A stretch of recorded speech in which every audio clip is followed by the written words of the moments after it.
কাউকে ভয় পাবেন না, আমরা একসঙ্গে কাজ করব। এরা বিদায় হবে, আমরা থাকবো।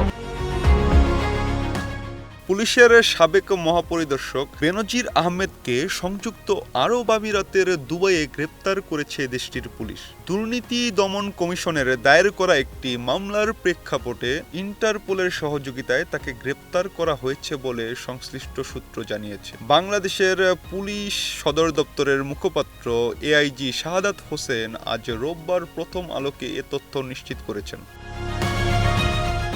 পুলিশের এই কর্মকর্তা বলেন, দুদকের মামলায় ইন্টারপোলের সহযোগিতায় বেনজির আহমেদকে গ্রেপ্তার করা হয়েছে। এ বিষয়ে গত 12 তারিখ একটি চিঠির মাধ্যমে বাংলাদেশ কর্তৃপক্ষকে অবহিত করেছে সংশ্লিষ্ট পক্ষ। তবে বেনজির আহমেদকে কোন মামলার ভিত্তিতে গ্রেপ্তার করা হয়েছে, তার বিরুদ্ধে পরবর্তী আইনি প্রক্রিয়া কি হবে, কিংবা তাকে দেশে ফিরিয়ে আনার বিষয়ে কোনো পদক্ষেপ নেওয়া হয়েছে কিনা, এসব বিষয়ে তাৎক্ষণিকভাবে বিস্তারিত তথ্য জানা যায়নি।